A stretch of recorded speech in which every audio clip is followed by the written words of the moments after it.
মুরাদনগরে উচ্ছেদ অভিযান, কোটি টাকার সরকারি জমি উদ্ধার।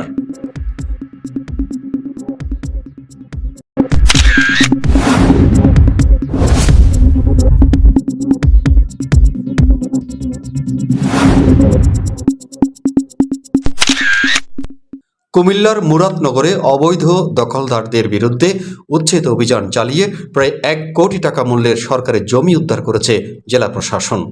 বুধবার বিকেলে বাঙ্গরা বাজার থানাধীন রাজাবাড়ি গ্রামে এই অভিযান পরিচালিত হয়।